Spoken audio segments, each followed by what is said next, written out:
So, my name is Brenda Burkholder. I'm from Nichols Village in Groveland, and I welcome you all here to our workshop and our Resource 101 Knowledge is Power event.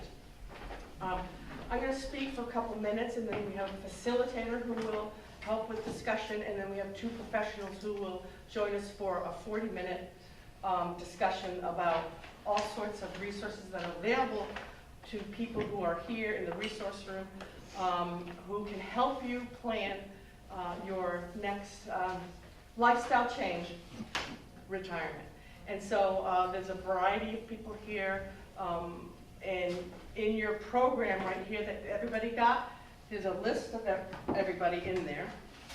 And on the third page, and where it says knowledge is power, it says the resource room is open from 9:30 to 1:30. So, and then the workshops last 40 minutes with a 15-minute break between, okay? So you can always go in, you know, to the ladies' room, get some food at the 15-minute break, or go into the resource room and get some more information for your use. And also in this pamphlet or program, you'll see like the first two people we have are on the first page. They're up here on the stage. And there's information about them and questions that are commonly and frequently asked by their clients and customers. So this is for you to take home and use as a resource. If you know anybody who might want one of these, you can always email me, Brenda Burkholder at Nichols Village. I can always email it to them. Or you can call me as well. So Nichols Village, I just want to say real brief, is an independent living community. We have services if you need them, home care services, and you hire them on an as-needed, pay-as-you-go basis. You don't pay for them unless you need them. That's just one kind of retirement community. Independent living, that's one level of care, if you will. So the other communities that are here have different levels of care. And again, it's explained in your program. You take it home and read it and look at the resource tables. The reason why we plan this is because the 4 communities that are participating, Edgewood, Avita, Atria, and Nichols Village, are all seeing that people come in and when they just start, they don't have information. So we're trying to get out there into the community to give as much information as we can that you can receive and are ready to receive, so that you can make an educated and knowledgeable decision as to where you're going to go when you retire and make that lifestyle change. We want to provide those resources to you. We all are on the same page with that. Also, we realize too that the baby boomers generation is a large generation, and there's a lot of need for housing, whether it be retirement communities or any kind of communities. So we, all 4 communities, are expanding or have built new. So it's something to consider, you know, learn your information so you can make a knowledgeable decision about where you're going to go. Okay, so I'm going to continue with introductions. We have Kim Coderre. She's Executive Director from Atria Merrimack Place right here in Newburyport, and she's going to facilitate and introduce our speakers with that. So, you all set? I'm all set. Thank you very much. Enjoy. All right, good morning, everyone. As Brenda said, I'm Kim Coderre, I'm the Executive Director at Atria Merrimack Place right here in Newburyport. Unlike Brenda's community, we are an assisted living community and specialize in independent, assisted, and memory care. I'm lucky to have a great team there. We've been in the community for 18 years. We have been very successful here, very high need, and now next week, we are beginning our expansion. So we're going to be growing ourselves by 49 apartments, a multi-million-dollar project, and a full redevelopment of our existing community. So it's very, very exciting. And so I can introduce Patrick McCoy, who is from the Financial Advisors here in Newburyport, correct? And Kate Batchelder, who's Fairway Independent Mortgage Corporation. And each one of them will take a few minutes to talk about themselves and what they do and what their business does. Right.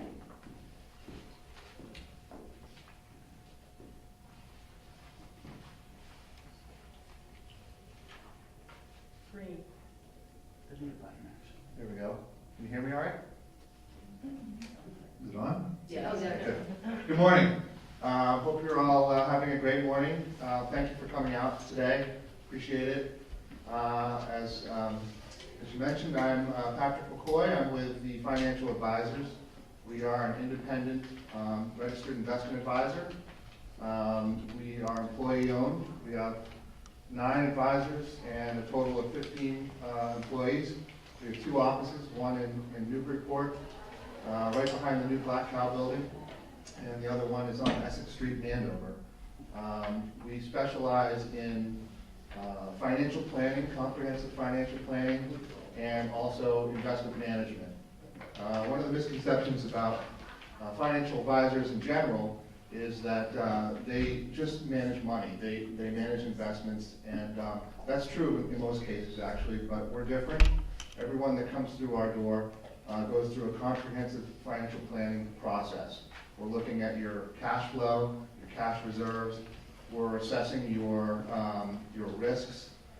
Do you have the right kinds of insurance in place? Do you have enough? Are you paying too much for it?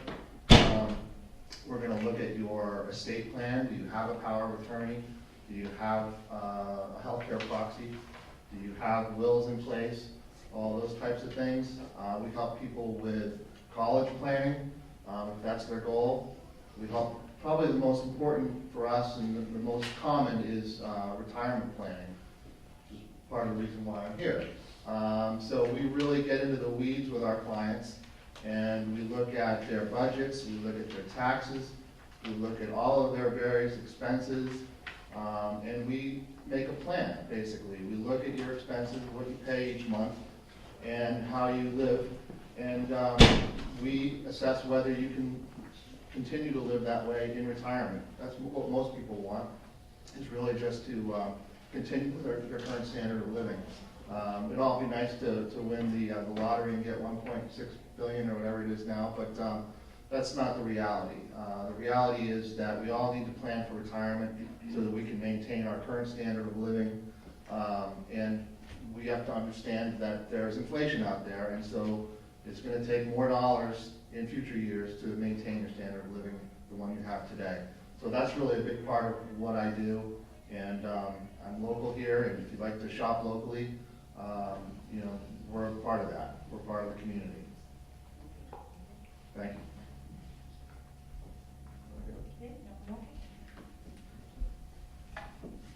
Good morning, everyone. I'm Kate Batchelder. I'm with Fairway Mortgage. I do reverse mortgages, and let me back up a little bit, excuse me. I have been in the area for 40 years. 28 of those has been in the banking industry. 25 with a local bank, and then I started with Fairway approximately 2.5 years ago. What I was finding with my loan customers, forward mortgages, was that I was getting the older folks, and I say older folks, anyone over 62, they were coming into me to refinance because they couldn't afford the payment. So they were financing back out 30 years or taking additional money out in order to make it affordable or have an extra cash base. I looked into reverse mortgages, and I started with Fairway, like I said, about 2.5 years ago, and I realized that reverse mortgages were probably the best way for them to access additional funds from their equity in their home. Now you might say, okay, well, how does a reverse mortgage work? It's very simple. Based on your age, you're allowed to access a certain amount of equity that you can put in a line of credit, which will continue to grow for your lifetime. And as you need any funding, any extra cash, you extract it from the line of credit, and it's theirs to you whenever it's there to use for whatever you need to do. Now, you do not have to pay that back for your lifetime or as you stay in your home. So if you were to leave your home, you sell it, if you were to sell the property, it's just a lien of what you used that you paid off. It's all tax-free money. And also another question that I get a lot from my clients is, can my heirs inherit the property? Absolutely, absolutely. The title to the property never changes. It always remains in your name or in your trust, however you set that up. So if you're looking to pass the property along to your heirs, it's just whatever you have used is what they need to pay back, and they have a year to either refinance into their own name and take over the property. Very easy. And again, people say, well, geez, I'm going to lose title to my home. No, you're not. The title always, like I said, remains. Just think of a regular forward mortgage. You're not losing title to that. This is the same thing on the reverse. So you have that bucket of potential income to use as you will. Like I said, the customers that I had, and the clients that I had doing forward mortgages, a lot of them wouldn't qualify because their income has decreased. So now they're just looking at either their pension or their Social Security to sustain them. Well, as we know, everything is going to continue to go up. Your taxes, your insurance, and a lot of times, if you have a partner who has now passed away, that remaining person now is down to one income. And hence the reason why it is kind of nice to be able to access an additional bucket of income if you need it. And we're just qualifying you on your ability to repay your taxes, insurance, and condo fee. That's all. So usually your Social Security will do that. So what it does down the road is it just provides peace of mind. If you never use the funds, you don't pay it back. But it is there if you need it. Okay?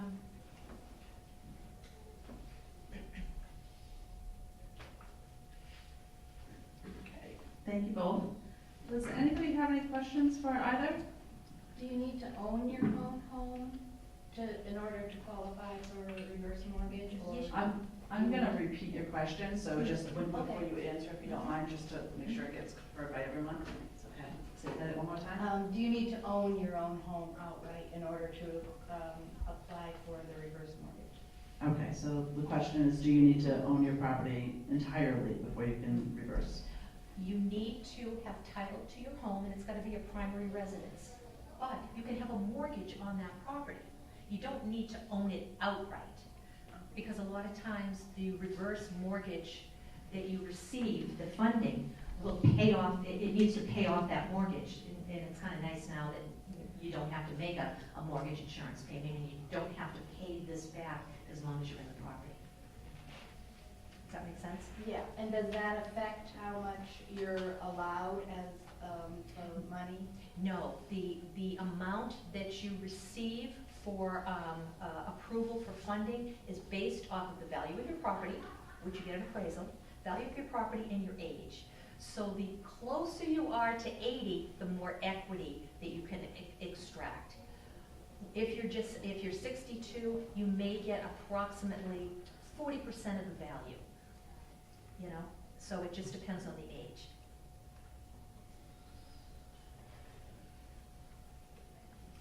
And again, it's all tax-free funds, so it doesn't affect your Social Security or your Medicare. So it's not reported on your taxes. Mhm. Yeah, when you said the mortgage is paid off, current mortgage is paid off, that's a requirement that, that's part of it? Yes, because we want to be in first position.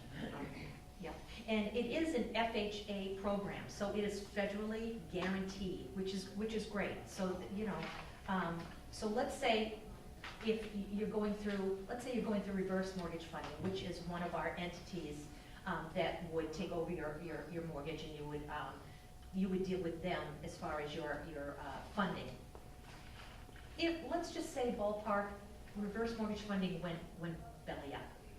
FHA now will pick that up, so there will be never a lapse in coverage. So there's always a backup through the government. Now, where does it come in that we're paying interest anywhere? Okay, so you're not making any payments. So let me explain how that would work. So you've qualified for a certain amount of money, it's sitting in your line of credit, and again, that line of credit will grow for the entire time you're in the Erie property, regardless of what your property value does. So if your property value goes down, your line of credit can continue to grow over the value of the property. But every month, you are assessed based off of what you used, not on what's in your line of credit. So let's say you've used $15,000 for closing costs. Your your interest and your mortgage insurance premium is based off of that. So it might go up another $300 a month. So that your loan balance will continue to grow, but here's the important part, is that what's in your line of credit also grows. So a lot of times it's a moot point because you're growing faster than potentially than your loan balance. So, and you always have an equity that's left untouched in your property. So you're not using up all the equity. Because years ago, because this was instituted in the 1980s with Ronald Reagan administration, and years ago, how it was regulated is that people were accessing all their equity, using it all, but they weren't being qualified on their ability to repay their taxes, homeowners insurance, and their homeowner's fee. So they got in a hum because they didn't have enough funding to do that, so they were foreclosed on. That's all changed. Like a lot of government programs, it goes through its various changes, hopefully for the better, and this is one of them. So our due diligence as a loan originator is to make sure that we're not causing any financial hardship, and that the money that you receive every month can at least pay that property fees. Does that make sense? But if we're not making, sorry, I'm behind you. If we're, I forgot what I said. If you're not making payment? The interest, whatever it is that then taken out of my home, Nope, it's taken out of your line of credit. out of the line of credit? Okay. Okay, good, that makes sense. Well, let me back up. It's adding to your loan balance. It's not, my apology, it's not taken out of your line of credit. Your line of credit exists and stays, and nothing is taken out unless you choose to. Okay. The the interest in the mortgage insurance premium is tacked on to the existing loan balance. So if you think about this way, you've got 3 columns. One column is your loan balance. So depending on how much you take out, it'll get added to your loan balance along with your monthly interest and mortgage insurance premium. Another column is the line of credit that's going to continue to grow.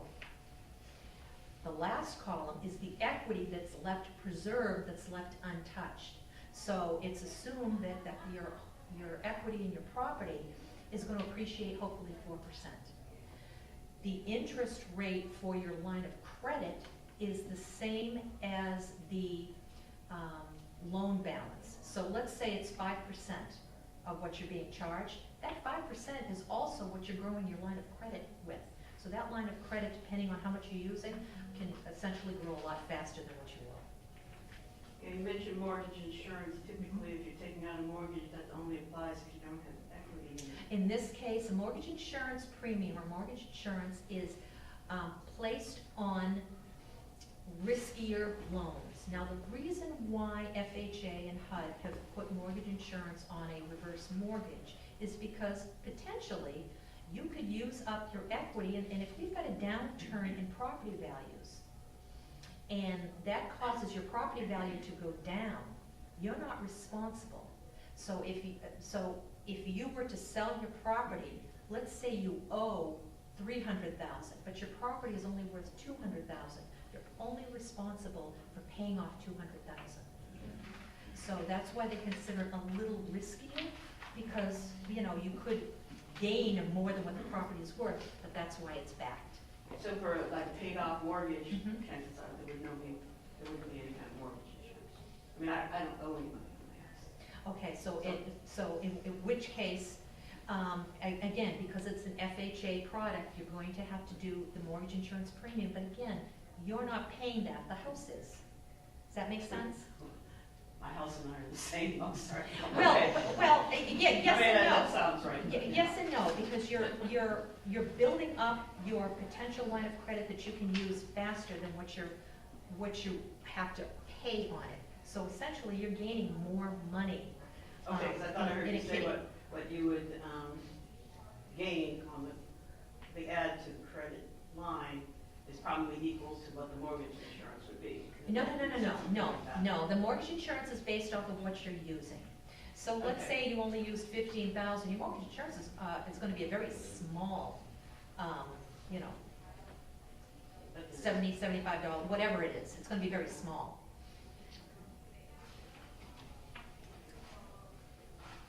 Brenda? Yeah.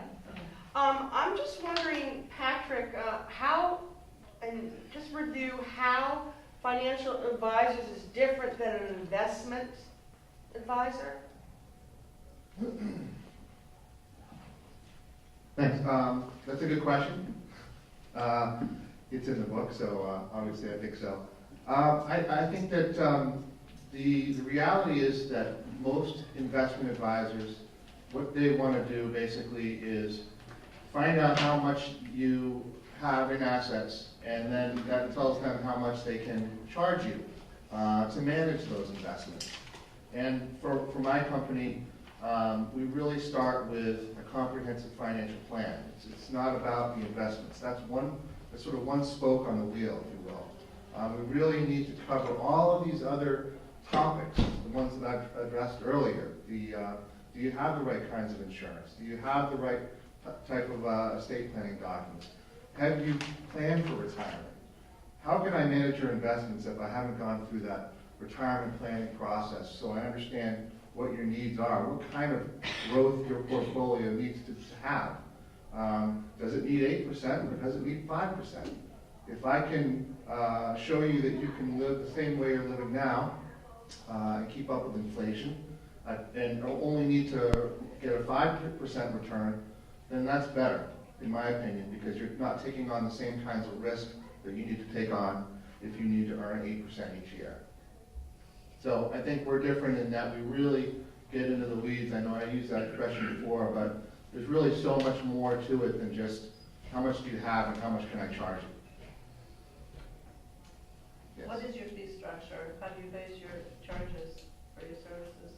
We have two structures. We're no different than most advisors in that respect. The first is a flat fee. It's typically somewhere around $2,000 to $3,000. That will encompass an initial meeting. It's really no cost, and we gather as much information as we can, and then we say, okay, we're going to need to meet 3 or 4 more times to go over these various topics.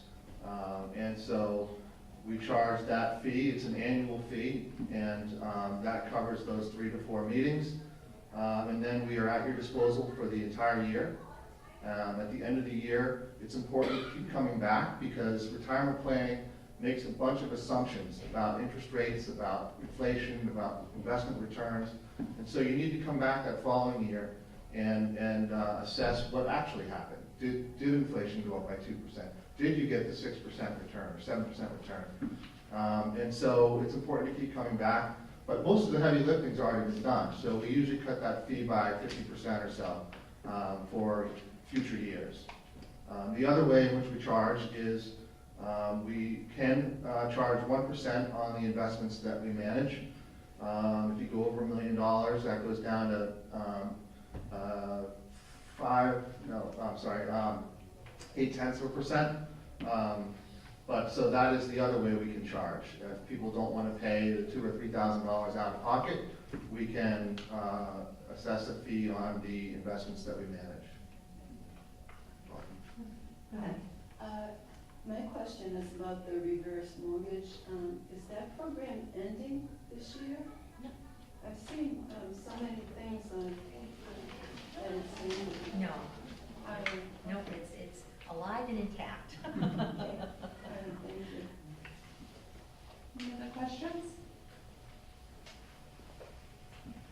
So I have a question about, can you two professionals work together somehow to help one client? Absolutely. Yeah, we were actually just talking about that before the meeting started, before this panel started. I have a client that doesn't have a tremendous amount of financial resources. They own their house outright. It's a perfect opportunity for me to send them to her, and I know she's going to take care of them. But yeah, so that's a great opportunity. I view the reverse mortgage as a tool in the toolbox of financial planning. It's not our enemy by any means. It's when appropriate, it's absolutely the right solution. I have a question. What's your opinion on trust? Or putting all your assets, investments into a trust? For someone like my age, that 50 range, is it worth doing? Does it allow any extra protection? That's a loaded question. Yeah, I think, again, that's a tool in the toolbox. When appropriate, it makes absolute sense. It's a great opportunity if you really want to ensure how your assets transfer after you pass. It's a great tool if there are ways that it can protect from creditors. There's all that kind of stuff. It's a way to, if you have young kids, it's a way to direct the funds to protect them. A lot of people, what they do is they create an account, a joint account, and they say, who are the beneficiaries? Okay, well, the beneficiaries are my 2-year-old and my 4-year-old. The two of you happen to pass and drive off the Whittier Bridge. Your children, who are 2 and 4, now own your assets, and they are definitely not capable of managing those investments. So certainly a trust is a great way to direct those assets. It's a great tool when appropriate. Does it also help with probate avoidance? The question was whether or not it helps with probate avoidance. The trust. It does, yeah. That's one of the main reasons why people use a trust. Estate planning wise, that's a great point. But here in Massachusetts, there's this sort of rumor that probate is a very complicated, messy, laborious process. It's actually quite streamlined here in Massachusetts. And there's actually even ways of doing it sort of express probate. So it's really changed a lot, and the rumors and the reputation of probate is not accurate.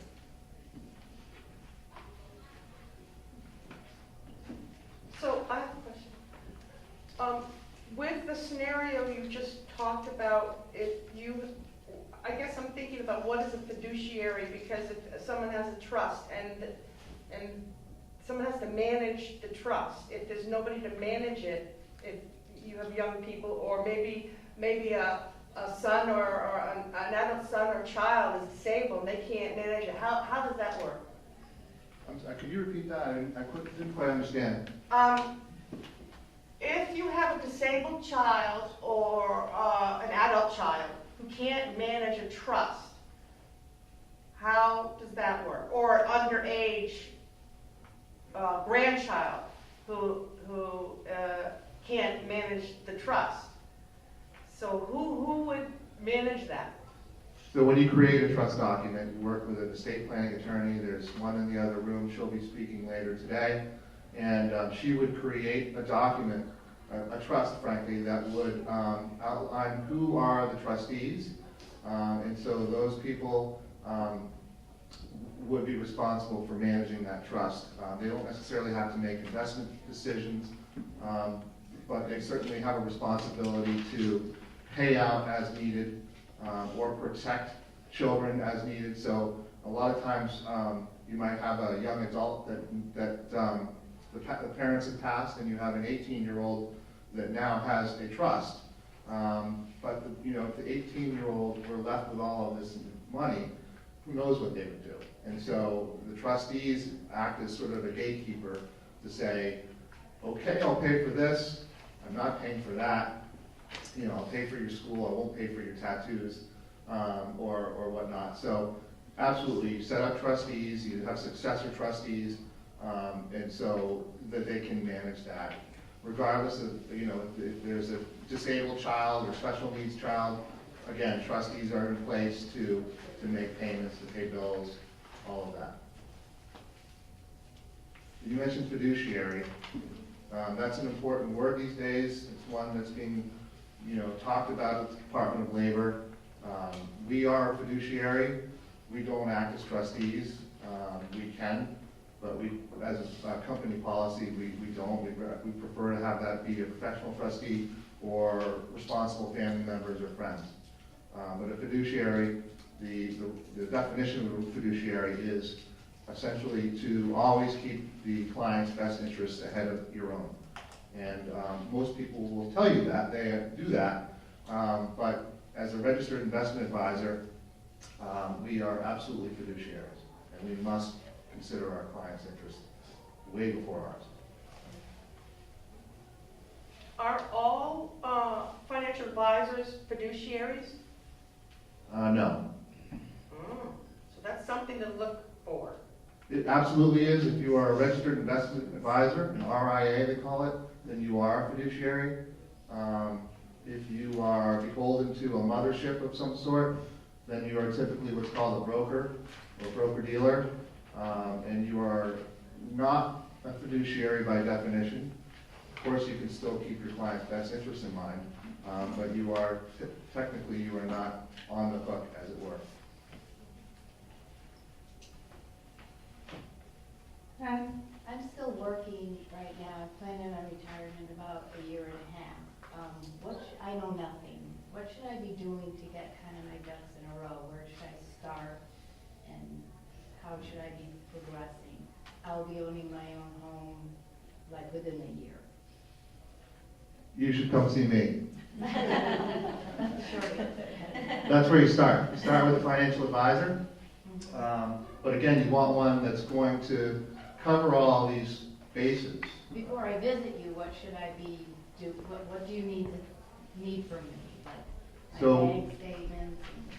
Yeah, so that's a good Yeah. question. Yeah. What we do is, we send you a questionnaire that lists, you know, basic details and then some bucket list stuff and, you know, what do you project for the next 5 years?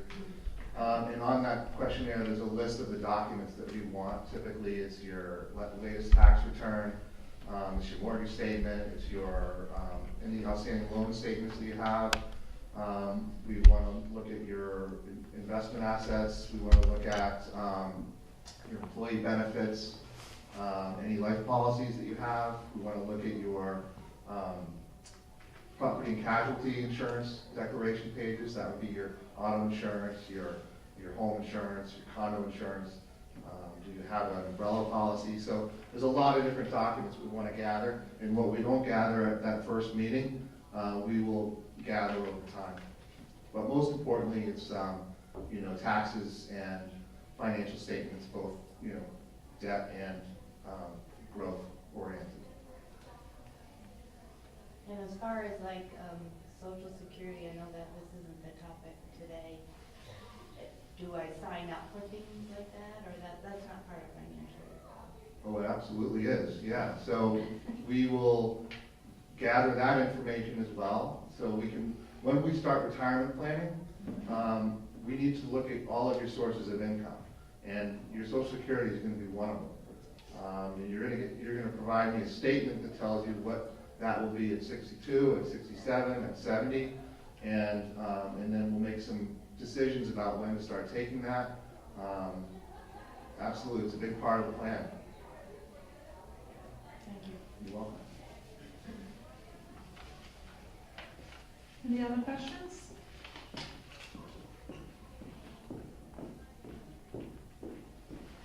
Okay, so we have a couple, here we go, a couple more minutes, but I think it's important that you do touch base with all the professionals that you feel like you need. This lady over here asked a very good question, I thought.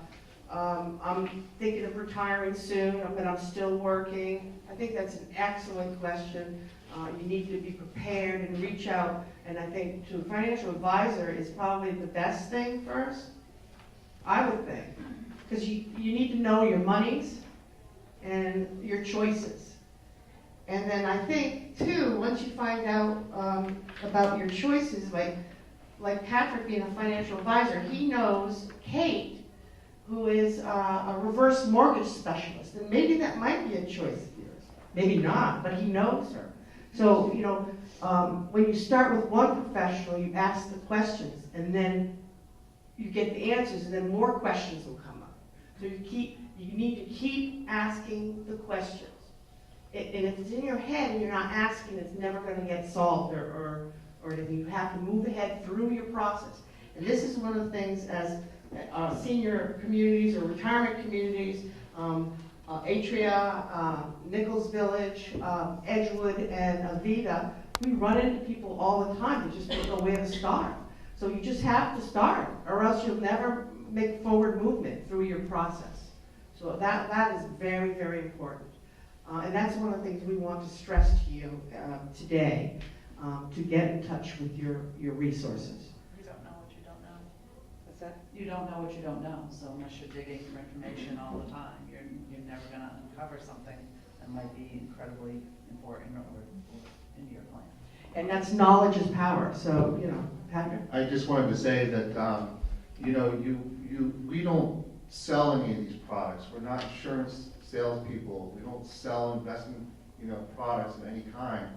And what we do, we're not estate planners. What we do, to your point, is we know good people. And I have great people in a lot of different areas. And I say, okay, you need to speak with this person.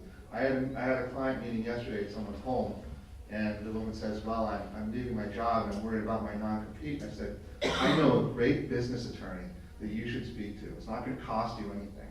And then the husband said, I'm worried about he's a painter, and he's worried about his disability coverage for his employees. And I said, I know a fantastic commercial insurance person that can definitely answer your questions.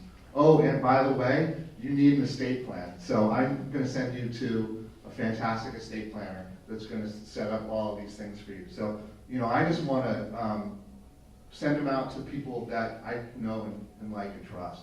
And all people who are here today, I mean, yeah, this is their business. Yeah, they're trying to get, you know, do sales or whatnot, because that's our business. But we really do care about people and getting what they need to prepare for their retirement or lifestyle change. And one last comment from Kate. Yeah, the thing that I just wanted to stress is, you know, in conjunction with what Patrick does, is everyone has typically 3 buckets of potential income. You've got your wages or your Social Security, you have your saved pensions or IRAs, but you also have potential bucket of income in the equity in your home. So sometimes it's advisable to talk with a financial advisor to see, you know, if I have this large bucket of equity, you don't have to use it, but again, it's tax-free, and they may say, well, use a little bit here, use a little bit here. It is important to know that for me, I don't try to sell you anything. If this is not comfort level, it is not a good fit.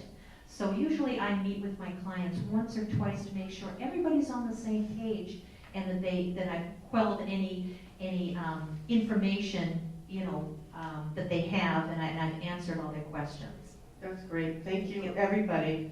Thanks, Kim, for facilitating, and Patrick and Kate. And our next workshop will host Seacoast Senior Resources, Celeste Ritchie Tehran. Is that how you say it? Tehran. And then also Ann Katzis from Port Estate Planning. They're next up, and that starts at 10:55. But feel free to go have some food and coffee or water, and then over next door, of course, are the resource tables. You can visit people and ask questions. Ask those questions. Thank you very much. York.